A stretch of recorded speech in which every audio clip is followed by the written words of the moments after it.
So,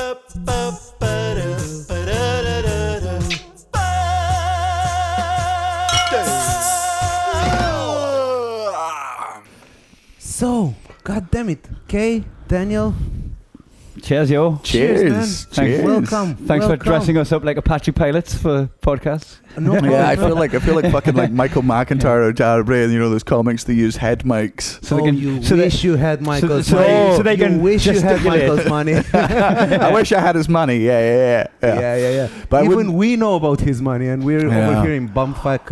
I don't think I'd do head mics though. I just feel like for me, Well, you like to have the mic in this hand and the mic stand in that hand. yeah, And that's a very Bill Burr thing I Yeah, do yeah, because yeah. I love leaning on the stand. because you keep yourself still with it. I think you would be doing your own sign language while you were talking if you didn't. I gesticulate. I use my hands a lot, so that's what keeps me balanced. And I don't want anything to take away from the words. That's why I'm annoyed by my face a lot of the time. I didn't realize how expressive I was. Oh yeah, you've got a rubber face.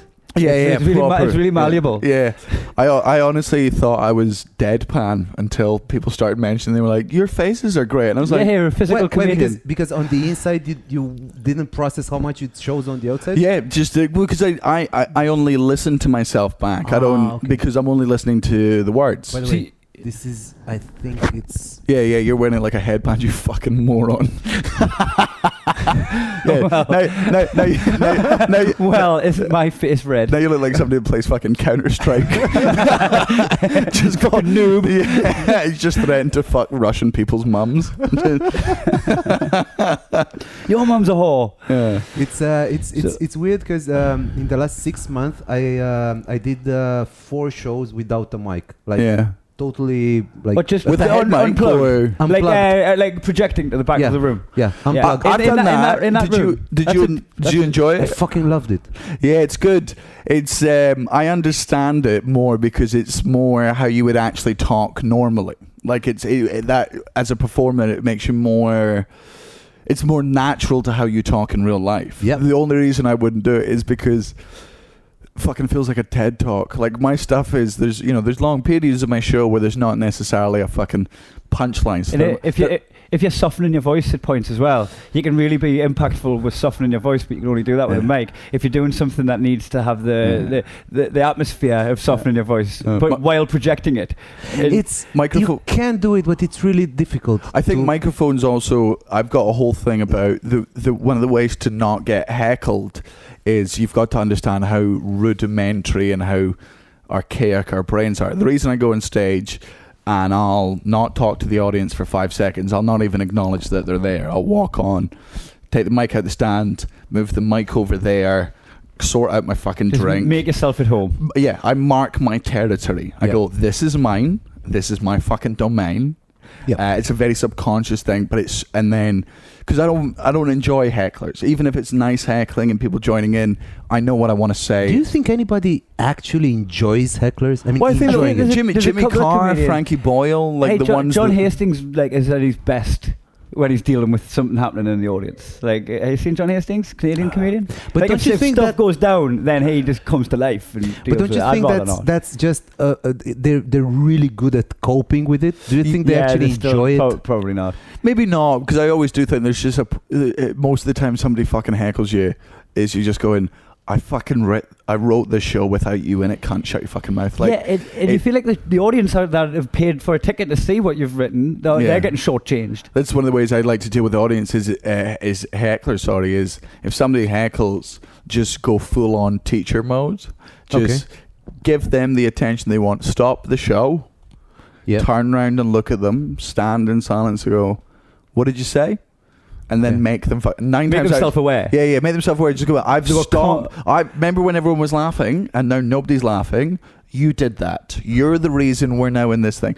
And I always give them 2 options. Either we can leave it sort of friendly and I'll move on with the rest of the show because I don't want to be interrupted, because a lot of points in my show are deep, and if you heckle during those, you fuck my rhythm up, and if you fuck my rhythm up, I will make you cry. But if you want to enter into a battle with me, you've seen how vitriolic I can be when I'm trying to be nice. Like, if I want to upset you, I can upset you greatly, because the secret to insulting someone is you never insult the most obvious thing about them. You never insult the second most obvious thing about them. Find insecurities. You find the third thing. They've been bullied for the like if they're fat and ginger, they've been called fat and ginger their entire life. But if they've got bad teeth as well, that's they very rarely get that. You go for the third thing and you fucking, because they've got complexion or something. They've got walls up to those first two things. They've heard it. For the third thing, I will fucking make you cry. Like I can and I will. When you first get heckled, though, do you not like give them the benefit of the doubt? I'll never go in full throttle on a heckler. I'll always, maybe they're just drunk and stupid. Most of the time, I would say 90% of hecklers it's not malicious. They are enjoying the show. They're trying to add to it, and they don't know that, because when you're on stage and you're being so casual, you know, sometimes they fall into that illusion. They think it's so casual that they can join it. So you gently just they actually feel as part of the conversation. They feel if you're good on stage, if you're natural on stage, if you make them feel like there's a connection, or you make it look easy. You make it look easy, and they think, I can do that. It looks exactly as though you're talking to them, not at them. Yeah. So they're like, I'm going to talk back. So in that scenario, I'll never go after them. I'll just gently sort of remind them. I'll go, just the arseholes when there's an arsehole there. But if you're coming in and you're trying to out alpha me, I have a microphone, I have a fan base, and I have an ego that is second only to God. You're lit up. You can end it. It's an argument that only you can win. Like, if you're in that position, unless you're bombing. I guess so. If you're bombing, it's anybody's game. I mean, if you're bombing, it could be a way out. You know, if you're bombing and someone heckles and then you light them up, then you're back. Yeah. I call some hecklers ninja hecklers and they're the most frustrating hecklers. And sometimes they're really successful. The ninja heckler is the heckler who shouts something. People they get a reaction out of it, but you don't hear it, and they never talk again. Yeah, and you ask them what they said. And it's just silence. It's ninja. It's just they struck. Yeah. Smoke bomb, disappear. What the fuck are you? I've got something. If I'm in a fun bit of mine, if it's not one of the serious bits, if I'm in one of my fucking proper jokey bits, if somebody says something actually funny, I'll laugh at it, because I'll laugh at things that are funny, and I'll give them credit, but also go very, very funny. And most of the time, that's enough for them. Then the next day, you add that line to your show as if you wrote it. I did that, of course. And sometimes I didn't even mention that it's from the audience. Sometimes I was such I'm not giving them credit. No, because sometimes I said, and by the way, this guy over there, he said, fuck him. No, never give them credit. That's your genius. You know what I don't like doing either, baby. I see a lot of comedians will go, hey, I did that joke in Liverpool and somebody shouted this and they get a laugh of that, and I'm like, don't mention another gig, don't mention that you previously told these jokes to another audience. They know you do. It'd be like fucking someone and then going, oh, honestly, last week I did this to a girl and she loved it, and she's like, fuck off. Like, I don't want to know you fucked other people recently. I did this. I mean, I mentioned other gigs because it was a bit that started with a question. Like, what strange pets have you ever had? You know, and they kept dancing, and I said, "Oh, look, a week ago, some guy over there said he had this pet." That's legit. That's within it. But you get some comics who their entire joke is. So 3 weeks ago, I was gigging, and first of all, we all know it wasn't 3 weeks ago. We know it was 18 months ago. And we know you've been doing this joke for months. Also, I'm filming. Just a second. I'm filming this road special now. And I know there's a joke I have in like 8 cities. The same joke I say in 8 cities, and I just realized I keep changing the time something happened to me. Yeah. It's like between 3 months ago and 2 years ago. I mean, in one city I say 3 months ago. In one city I say 1 year ago. I never know when it is. Yeah, but nobody's gonna fact check that. And if they do, what fucking nerds? Yeah, well, actually, I think if it was 6 months ago, fuck off, you dweeb. But you do feel that. Like there's a time where I was like, I bumped into my cousin last week, and then you're like, if somebody saw me in 2014, how often did you bump into your cousin? And how old's that kid that is still in a pram? Yeah, but anyway, fuck hecklers. How was Timișoara? Timișoara was great. The room was not... It was surprisingly great. Yeah. So we walked in, and I can normally read a room straight away. Like, that comes from doing it for 11 years, doing like 200 gigs a year. I can walk into a room and go, this will be good for comedy, or this will be bad for comedy. Mm-hmm. This isn't my line. I wish I knew who said it originally, but it's not mine. A good comedy venue is a fire hazard, right? Yeah. A good comedy venue is if a fire happens, 90% of people die. because it should be low ceiling. People low very ceiling, cramped fucking cramped. in, one exit, no outside light. It's under fucking ground. Yeah, basement gigs. Yeah. And Timmy Showuri, we walk in and it's very just it's a open, restaurant. It's very open plan. There's big like park bench tables, It's like Viking tables, like how they fucking used to sit, and you're like the king up there. like it's full, but without them massive tables, they could have fit like 4 times as many people in. It was mostly wood, more wood than people. And a lot of the time when you're, especially for my shows, because obviously my shows follow the same sort of format, 50 minutes a joke and then a 10-minute fucking TED Talk at the end, right? I can't do the TED Talks in those types of room. I can't do the serious bit because I can't, if the stage is there, right, and you're all sat sideways, you're turning this way, but you have 180 degrees to have conversation. If you go back to normal, you take your drink, you're looking at your friend, you can turn around that way. Yeah.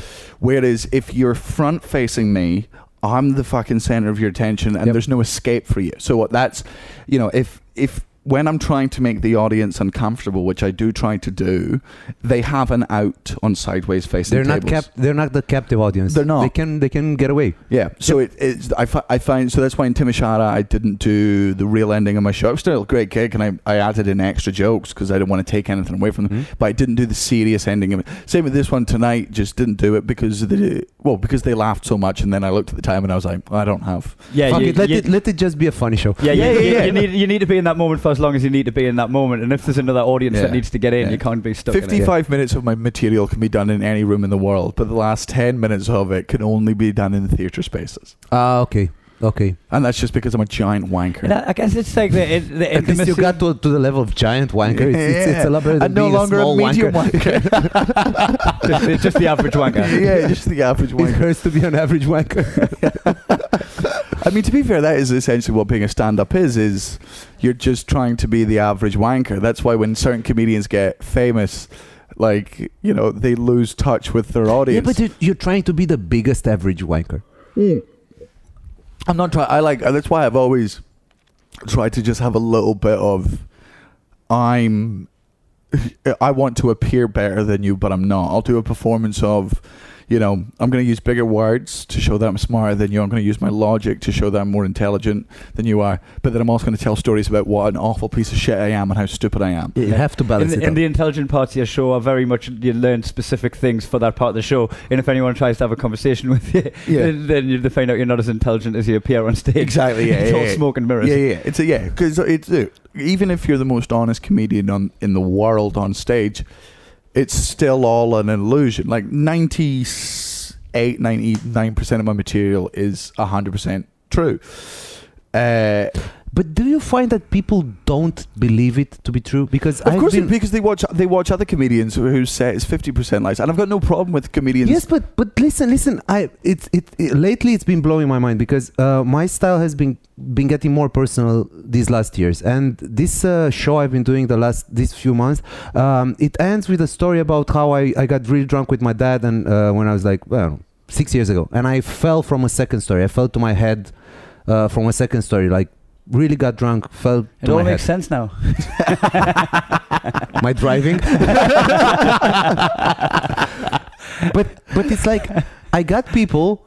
Well, I talked to some people after shows, and not just one or two of them, like many people. They were like, "Oh, that story is true." Yeah. They were like, they didn't even ask me, by the way, is that story true? Yeah, not like, are you okay? They just assumed it was fake. And then when I told them, oh, by the way, the story, they were like, oh, that's true. I'm like, of course it's fucking true. Who fucking makes that up? Because what usually happens with a falsity in a story is like you'll start off with the story as it happened, right? But then you'll go, oh, wouldn't it be funny if he said that? Yeah. And you end up like twisting it, and it morphs to you a lie. add to it. Yeah. Of course that happens. Of course you add little details. After all, it's art. It's not like you're on stand at a trial.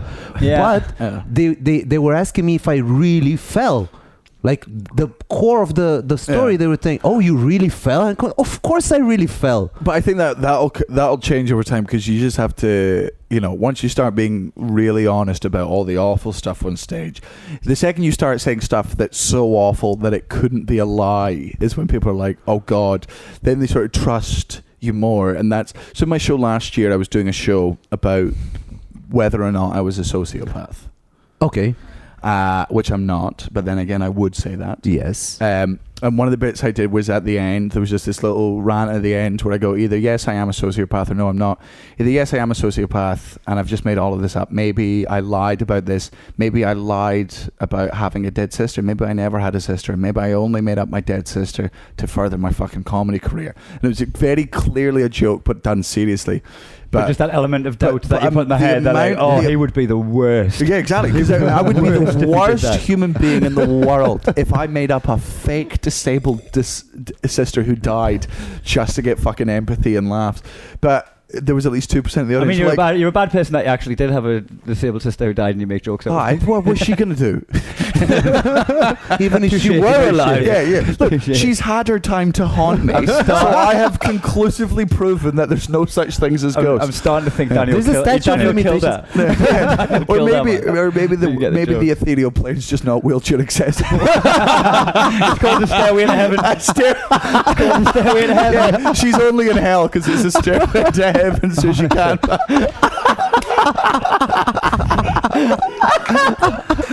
But she is dead though. She's looking up at you right now, shaking her fist, but she can't help that. She was doing that anyway. How do your viewers like dark jokes? Yeah. Oh, we'll find out. Yeah. Oh yeah. But that's the thing I've always said, which is you're allowed to my jokes about anything that don't affect me. You're allowed to be offended by. You're allowed to be offended by anything you want, but you do not get to tell me how I interpret my own experiences, right? If I want to make those type of horrific jokes about my sister, that's my right and no one fucking else's. And it's also your coping mechanism, so how are they to take that away from you? Yeah. By saying, oh no, that hurt my feelings. You're like, well, it's actually fucking salvaging my feelings, so please just let me cope how I cope. Yeah, could you? And it's never, and I learned from the show Dark that I did about my sister, 99% of the people that came up to me after the show who either were disabled themselves or had disabled siblings or disabled parents or disabled children, whatever, they all loved the stuff. Like, they loved the brutal honesty. Isn't it always the case that the target actually enjoys it and of course people around them get offended? Yeah. It's always the case. The only person that got offended was some girl in, I think it was in America. And she was like, my boyfriend's cousin is disabled. And I'm fucking bring him to the show, and if he gets offended, that's when I'll consider changing the material. Because if I offend a disabled person with my disabled jokes, that's not what I want to do. That's the opposite I want to do. Yeah. But you, just some random person who knows someone who, in your opinion, is afflicted by this fucking disease, as you probably think of it. Yeah, I don't have to explain myself to you in any sense. I lived with Josie for 7 years. I've lived that fucking life. And since then, I know many disabled people now through comedy and through our connections. You don't get to tell me what I get to say. If it doesn't affect the direct person, you can suck my fucking dick. I don't care if you're upset. Why? What if she can't suck your dick? What if she's disabled? What if offended her? Yeah, but you got that. Hey, I found that when I was doing jokes about, like, just stories about my friend who lives with disabilities, I found I was getting more and more disabled people coming to the show because they must have heard about it and they're like, oh, this might be something we could relate to more. Yeah. And then when there's more people in, everybody else in the audience checks to see if they're laughing. Yeah. They check if they're laughing first, and then they're like, oh, yeah, good, you got validated. Yeah.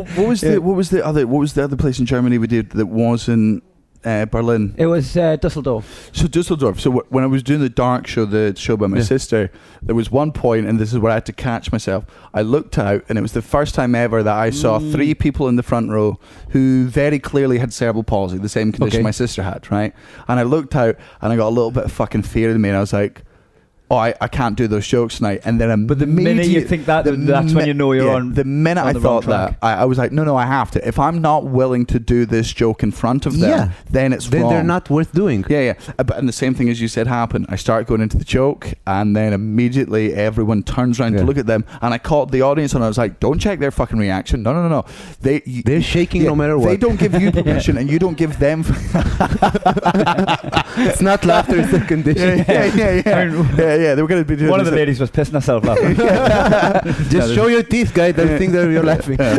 But it was the same thing. The audience checked for permission to laugh, and I was like, don't look at them. Because you make the fucking decision. Use your own fucking moral compass, right? If they're upset by the joke, trust me, they'll come and tell me. And if they tell me, I will consider changing it, because My intention was never to offend that group of people. If I offend people that are not disabled by my disabled jokes, fucking kill yourselves. Like, I don't give a shit. Yeah. If I offend anyone who isn't what I'm talking about, I don't care. Which has never happened. In fact, didn't one of the ladies in Dusseldorf say after and said, I would give you a standing ovation if I could. Died laughing. Because a lot of people that suffer from fucking anything, anyone that's not a fucking straight white man, anyone that's, you know, they're able to make jokes about it. You know, gallows humor does exist. It is a coping mechanism. Yeah, but people feel offended. I mean, I have in my act, I have a story about the most racist person I've ever met. I'm right here. No. You're not even close. Because what she did and what she said, she actually said this to me. And it was like an x-ray of racism. Because she ended off getting offended because you're racist. Because what she said was, after some jokes I had about gypsies, she said, before you do any more gypsy jokes, check if there are any gypsies in the room, which is wrong. She could have stopped here and she was wrong. Yeah. But what she said is... Also, just check. It's been like, yeah, I can see him. Yeah. No, but she was like, because I had a gypsy at my table and your jokes made me feel awful. And this, it's an x-ray. I mean, she didn't hide it behind anything. She just said, your jokes about him made me feel awful. And I was like, how did it make him feel, though? No, he was laughing. No, I saw that guy. Yeah, I saw that guy. I knew he was a gypsy. I didn't have to... Our comments didn't come from a place of empathy. It come from a place of selfishness. Yeah. And by the way, what she said is not stop doing those jokes. She just said, check if they're there before you tell them. It's just it's that full liberalism. Hey, I was saying about, you know, I did the joke today where I put the hat on. I look like I'm terminally ill with a hat on, right? I done this gig in the Alps at a ski resort, and a guy come up after the show and he went, I loved your set, but could you not do the joke with the hat? One of my friends is struggling with cancer, and and I was like, you think you're the only person in the world that's had to deal with that? Like, literally every person in the world has had to deal with cancer. Yeah, and if they haven't already, they will. They will. He's coming up with me thinking I'm the only one that's managed to just fucking not be affected by cancer. And also, friend. I mean, most of us will or have had a relative.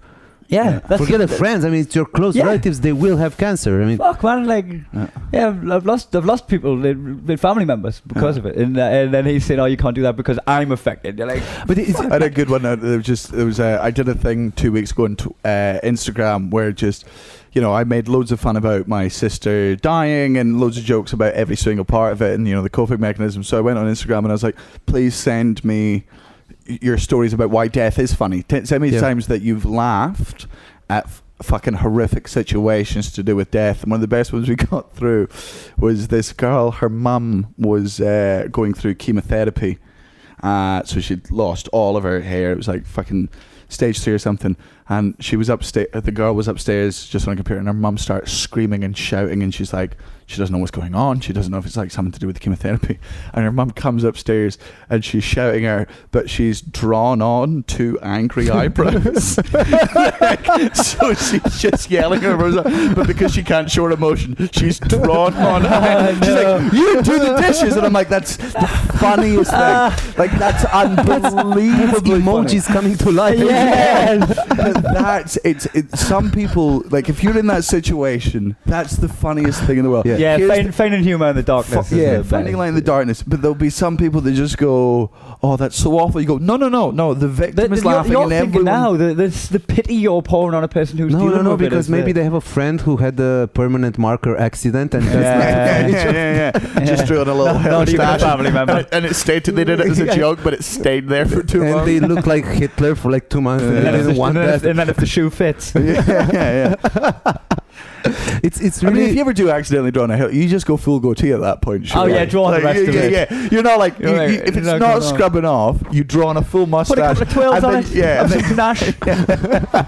Yeah, and then you try and scrub it all off. But at least the stain is porn star as opposed to. It's really interesting that we talk so much about people getting offended, so because in Romania it's not really happening. As I was talking to you before the podcast, being politically correct in Romania is edgy. It's not like people get the insanity. Yeah, but it is. I mean, people are actually. I mean, there's political forces. There are like politicians and so on, actually stating that we should fight against the progressives and the sexo-Marxists. And I mean, they're actually telling people to fight something that's not here. The political correctness and the we find that equal opportunities on. When we come to these types of countries, places we've never been before, we get a false representation of what the country is, right? Yeah, we don't get a cross section. We get the free thing. We get the ones that What know. did you know about Romania before coming to Romania? Oh, Dan Petrescu, the Chelsea player, bleached his hair in the World Cup. I knew all the Euros, Euro '96. I knew all the bigoted gypsy jokes. Like that was because the. But come on. Fuck that, because you have gypsy jokes of your own. I mean, it's I don't. You wrote an hour of material about gypsies. Yeah, but that was a private sentence. Come on, no.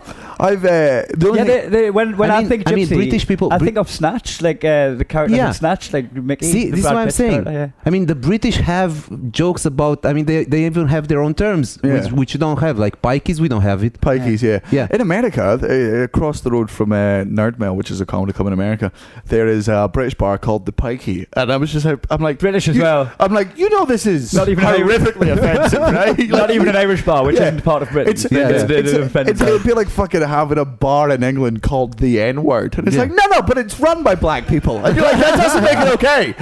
It's still they like going there. They like going there. No, what I'm saying is that the British, I don't know, maybe Scotland is the same. I don't think you came into contact with gypsies by way of Romanian gypsies. I mean, no. But the stereotype that we're given in the UK, if you say the word Romanian to me, it's only associated with gypsy because that's the stereotype. In the same way that if the stereotype of Scottish people is kilts and we're cheap, and English is they've got bad teeth, and Americans are stupid and fat. I mean, prove me wrong. No, I can't. I'll keep my mouth shut. And the stereotypes aren't necessarily true, but I didn't know anything. I'd never been to Romania before. I've met about 3 Romanian people, all fucking lovely, obviously, and I don't think anyone is a fucking gypsy. But it's the one thing you know about it. Like, this is Europe. There's so many countries here that we don't know everything about. And right now in my head, I'm trying to flip this question, because the first thing I ever heard about Scottish people is that they're really, really cheap. I mean, just jokes. We had this joke books. Scottish people are cheap. That's it. And they drink a lot of whiskey.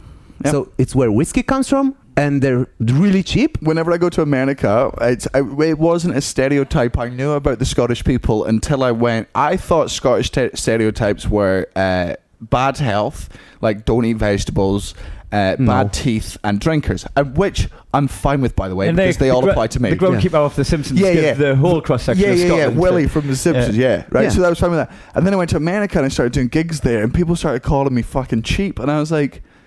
this is what I wanted to ask you. You didn't know you were... I didn't know we were cheap. I didn't know that was... Because we don't tip. We tip the same as we do. No, it's not even from that. When we're in America, when tips are more important. The reason why Scots are seen as cheap in America and therefore the rest of the world is because when England came up to Scotland and they did the Highland clearances, which is when they came up to Scotland and they were like, who owns this land? And because we were underdeveloped, and the English were like, who owns this land? And we were like, we don't know what owns means. And they were like, well, who's got a contract for this bit of land? We're like, what's a fucking contract? They were like, well, you have to have a contract. So the Highland clearances, a lot of the Scots were shipped over to America, and they didn't have money because they were kicked off their fucking farm. In the same way that So they weren't cheap, they were poor. They weren't cheap, they were poor. But in America, it manifests... You have stereotypes about people being poor. Why not have the Scots be poor like other people? No, but that's not how because they're too proud to admit they were poor. Maybe that's probably it. Maybe it's because you are so good at being poor that you are regarded as cheap. Because if you're crap at being poor, you're regarded as poor. But if you're really good at being poor, you're cheap. Yeah. But I didn't know that. So obviously that then came from Americans started making jokes for 300 years about how cheap we were, then they come over here. It's really weird that in Romania, like before the revolution, before the fall of communism, before that we had jokes about Scottish people being cheap, and there was zero contact with Scottish people. We were just cheap. And also with American culture, because communism was actually insulating us from getting in touch with American culture, right? So somehow it got to communist Romania that Scottish people are cheap. Really weird. It must be true. There's no smoke. And in a communist country as well. For you to call us cheap, it's like, all right, hold on, cunts. The first joke I ever heard about the Scottish people, I think you know it. I think it's one of the standards, like in jazz. It's like the Scottish guy drunk with a bottle of whiskey and he falls on the stairs. So this Scottish guy comes home drunk with a bottle of whiskey in his pocket, falls down the stairs in the darkness, and he feels it getting wet, and he says, "Oh my God, I hope it's blood." That's I think that says more about the drinking. However, it's about he was actually hoping. Can I bust a myth as well? While we're busting myths and Scottish stereotypes, they've got a reputation of being good drinkers, but they are terrible drinkers. They get drunk and leery, so that means they're not good. If you're a good drinker, you'll be drunk and you're next to me, and I'm still holding a conversation. This is coming from a good drinker. This is a bad drinker is smashing windows. Yeah, fucking that's Scottish drinkers. This is coming from an English person. The notorious one of the worst football fans in the entire fucking world. You're saying that from a biased point of view, though. No, however, let me carry on my point. The Scottish drinkers are so bad, they've had to put precautions in to stop them drinking. They've started selling alcohol at 10 o'clock at night. You can't buy alcohol after 10. This is what we were talking about last year when we were in Edinburgh. We were like, I can't believe they're not selling alcohol in supermarkets. Yeah. After 10 o'clock. Then like everybody who's outside has to get in. No drinking outside after 10. And we were like, I thought these people were heavy drinkers. Why are there so many obstacles? And like then babies? The penny dropped, going like, oh, there's no solutions if there's no problems.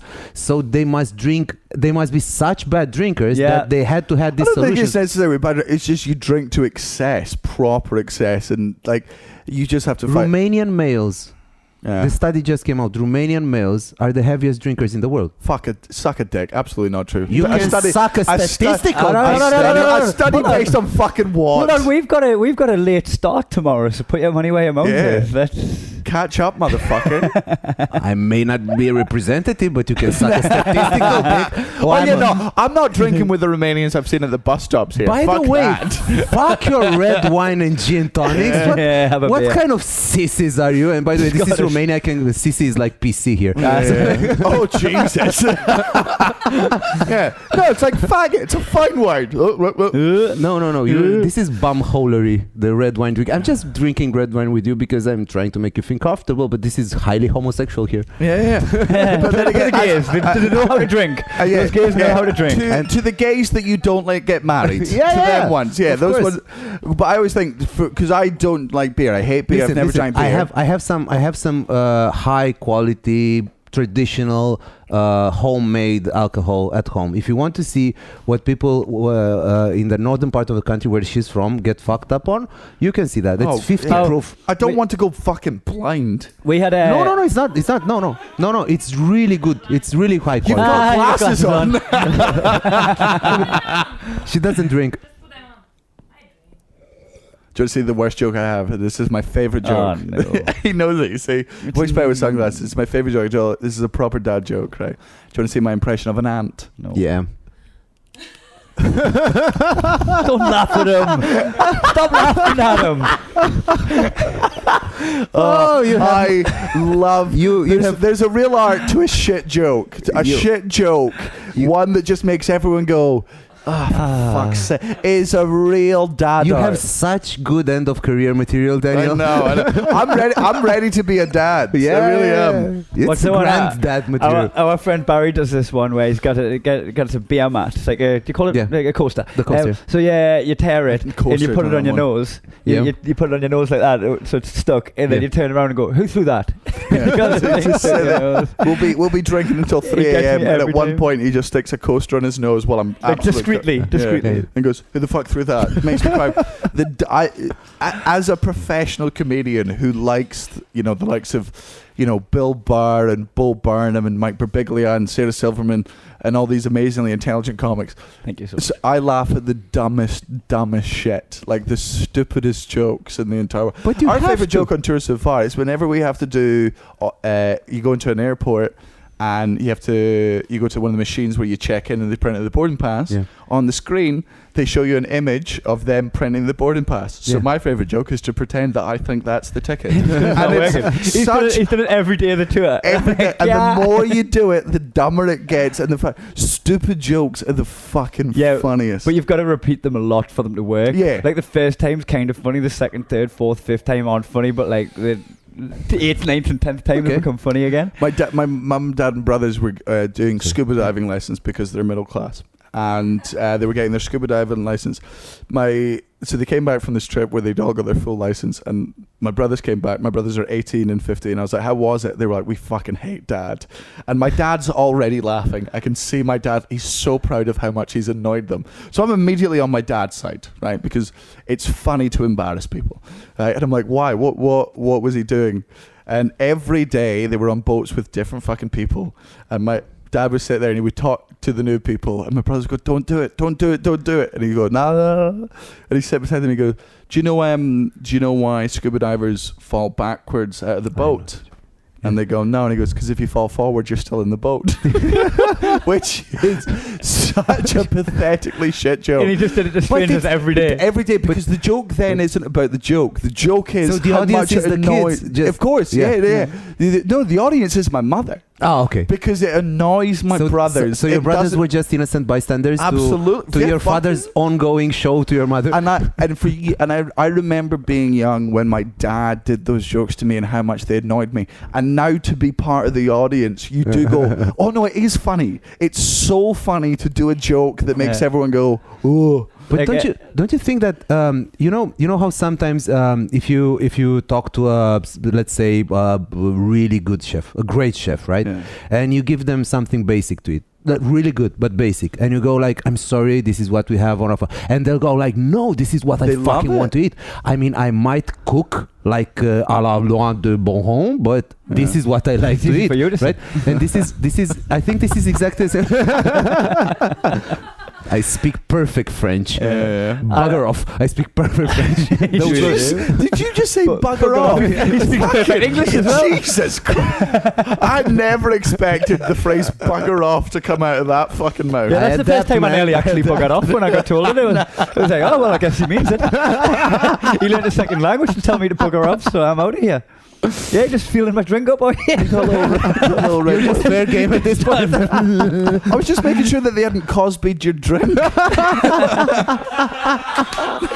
Oh man, I'm not a clean comedian. Well, neither's Cosby anymore. Yeah. Well, he got dirty the other way. But I think it's the same way with chefs. I mean, it's not. It's like that's such a great analogy, and I'm going to steal it and use it as my own. Complicated bits and build structures and so on. But what you really want to eat, like what you really laugh at, is like the shittiest jokes. Our friend's dad. What's blue and smells like red paint? I don't know. Blue paint. It's such a stupid fucking joke. There's no point to it. It's just. Well, the best one. I don't know if is it Reese's dad when he's in bed with his mum? So Reese Nicholson. No, you do it. Yeah, Australian comedian. His dad's done the same joke to his mum for however long they've been married, so 30 years, right? Yeah, they get into bed and they always read before they go to sleep, right? Get his book out, gets his glasses on, and then when he looks at his wife, he's like, and he does the same joke. And he does it every night for 30 years. It's funny. I think the reaction to that joke is like the stock market. So it goes up over the years. Like you can actually bet on how funny is that joke in the 17th year. Oh man, I'm going to tell the Scarlett House's joke. Oh yeah, it's a big one. Right, this is a long joke, but this is. It's like the longer the better. You're probably going to do an abridged version for the sake this of is just give context. This is. The longer you can make this joke, the better it is. I'm sorry, we're poor. We're actually shooting this podcast on film. So I think I saw the guys there with this fucking little flasher bit. So I don't think we have enough film. Oh, it's fine. We can just put subtitles on and Benny Hill music in the background. You can just we have the Benny Hill music. I know. Yeah. That was your first dance, I believe. Yes. So I was at the Edinburgh Festival this year. I had a fan come up to me after the show and he went, "Can I tell you a joke?" And I said, "Genuinely, no." Yeah. And he was like, why not? I was like, it'll be racist, it'll be sexist, it'll be transphobic, it'll be some form of bigotry I don't enjoy. Either that, I'll have heard it, it'll be shit, or before you get to the punchline, I'll guess it because I'm a comedian and my brain is able to work it. You laid into that guy. Yeah, I did. I was like, no, it's not worth either of our time, right? And he goes, please. And I went, go on. He then proceeded to tell me the best joke I've ever heard in my life. This is going to take a while. There's a plane crash on a desert island, right? The only two survivors are Scarlett Johansson, and this isn't my joke, I need to clarify this. Scarlett Johansson and this random guy, the only two survivors of this plane crash. They look through the wreckage, there's no survivors, and the guy goes, look, the black box is still intact, they're going to be looking for us, but that can take anywhere between 2 days and 3 weeks, so we should work on trying to survive in. I used to be a scout, so I'll go build us some shelter. You just scavenge what you can. She does that. He builds a shelter. Starts getting dark. He's got a fire going. He goes, I know you must be terrified, so you can sleep first, and I'll just keep an eye out. So she sleeps with like a rock in her... Well, she lies down with a rock in her hand, just waiting for him to do something or anything. He doesn't do anything. Eventually, she falls asleep. When she wakes up, he's set traps. He's got some food together. They eat together. Over the next couple of weeks, nothing, he doesn't try anything. He's so respectful. Even when she's going to like wash, like he turns his back, he goes somewhere else, gives her all the privacy. At no point does he try anything. After about a month, they're sitting eating and she goes, you've not tried anything on with me. And he goes, look, I'm terrified. I can't imagine how you must feel in this scenario. I just want us to get through this. You're helping me get through this. Like, I really need you. So at that point, she realizes he's a good guy. That night, she finds some whiskey from the plane, little balls, they drink. She pounces him, they make love under the stars. This thing goes on for another 2 months. After 3 months altogether, they're just sitting on the beach one day, still not been found. She goes, I never thought I'd find true love, let alone under such unusual circumstances. Yet here I am with you, and I thought I was happy in Hollywood, but this is actually the happiest I think I've ever been in my life. And he's like, I feel the same way. She goes, no, you have to understand like how much I love you. And he goes, oh, I love you too. She goes, no, I would do anything for you. And he goes, anything? She goes, anything. And he goes, all right, can you put on those cargo trousers? She's like, okay. So she puts on these big fucking trousers. And he goes, and I know you're a size 4 and these Timberlands are a size 9, but I put leaves and grass in the heel and the toes so they should fit you. Can you put those on? She's like, yeah, sure. And she sticks them on. And he goes, I know this is a bit gross, but I got the shirt and the tie from one of the pilots and I've washed them as much as I can, but we're all gross anyway. Can you put the shirt and tie on? She's like, okay. She puts the shirt on, puts the tie on, looks at him, how's this? He goes, great. And can you get this baseball cap and just get all of your hair, put it up, and then put the baseball, I don't want to see any long hair, get it all under the cap. So she does that. She goes, how's this? He goes, almost perfect.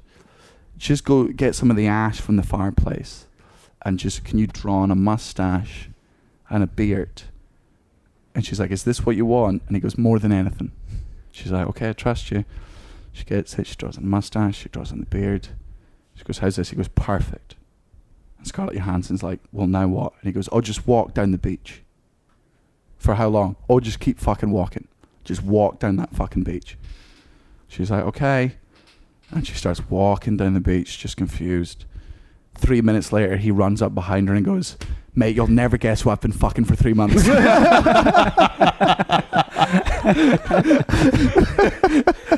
When he told me that joke, I fucking died. Because that whole joke, you think it's a rape joke, you think it's a homophobic joke, Yep. you think it's a transphobic joke, and then very gently it's a... Men are stupid. Yeah. That's just bro bragging. Yeah, that's not a... That's a dark joke. Only because you in your head made that dark. I didn't say anything. Yeah. If that's dark at any point, that was your imagination. And I think that's why... And or experience with other jokes. Come on, because... Yeah. Well, but even then, it's still happening in your head. You don't... Yeah, sure. I mean, obviously, from my mouth, I'm, known for doing darker jokes. Vio, care era cea mai proastă glumă pe care o știam noi? You just ordered a kill on your life. No, I'm just... Oh, that What time's the next show? Is it 10? This is Vio over there. I'm just trying to source a really bad joke in Romanian. Yeah, this is I'm with the bad jokes. Ah, shit. He's my friend and fellow comedian. You're like, you must know some shit ones. No, but you really love them. He really loves these jokes. But they are the funniest jokes. Like there's a real joy to a joke that's cleverly crafted and so stupid that it upsets people. Yeah. Hey, that reminded me, you know, when you're speaking in a language that we don't understand, right? So you could be saying anything, right? We might be preparing to barbecue. Yeah, we were in Iceland, right? And there's a guy, Ari Eljan done a spot in Icelandic before bringing me on, and then we had the interval and Daniel, right? So he was my opener, but he did his entire set in Icelandic. Right, and we watched the whole thing. And man, like we were laughing even though we didn't understand it because the rhythm of everything was so perfect. Here we go. Like, he was getting audience would laugh, and then and even in another he ripped the gig. But to us, you can just we don't know the jokes, but you can hear the rhythm. You can hear people laughing. People are just having a fucking great time in his comedy. And then at one point, he's just Icelandic, and then yo motherfucker, I'm a flower in English. The place fucking erupted. It was the only bit he did in English, so we died. We actually said to him, don't tell us. Never tell us. We never kill the mystery. Yeah. We need to figure this out, right? Nothing you tell us will ever be, because we tried to, as a comedian, backwards manufacture that joke. In what world is the punchline, yo motherfucker, I'm a Icelandic flower? joke. Yeah. So work out, and it got a round of applause. So this is what I died. This And is we were what I like, believe. what could the joke be? This is what I figured out. This is what I think the joke was. I think this is what he said in Icelandic before the punchline, yo motherfucker, I'm a flower. I think he went, all right, those two in the back don't speak English. So I'm just going to say some shit in English, right? You've just got to respond more than you've been responding already, right? You guys just sound like that. And then he just went, yo motherfucker, I'm a flower. And then it was like, that's the only thing it could be. I think we've got the name of this podcast. I think this is yo motherfucker, I'm a flower. With Daniel Sloss and Kai. And that is an Ari Eljar joke. Okay. Which we don't know the feed line too. But it might not be. It might not be. Those words.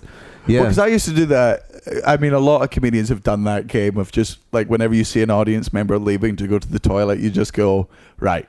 Yeah. When they come back in, I'm going to say something. My one was always, and then the squirrel press charges. And then everyone goes nuts. Yeah, the one I like. The one I like to do is if the guy leaves, right? You just as soon as you see he's out the door, you just get his group of friends to tell you like where he works, how long he's worked there, what his girlfriend's called, just every information you can get off them, right? And then you're chatting away, and when he comes back, you're like, "Oh, what's your name?" And you go, "Oh shit, you work at Tesco." "Oh yeah, you're Susie's boyfriend." And you just know far too much about them for them to be comfortable. You're Susie's boyfriend, Slutty Susie. Yeah. You want to know how I know Susie? But the most fucked up part about you saying this is that one of the weirdest thing that I ever had happen to me at one of my shows was one time after 15 minutes, at a table in the middle of the room, one guy stood up and started fighting with his mates, and then the owner of the place came and dragged him out.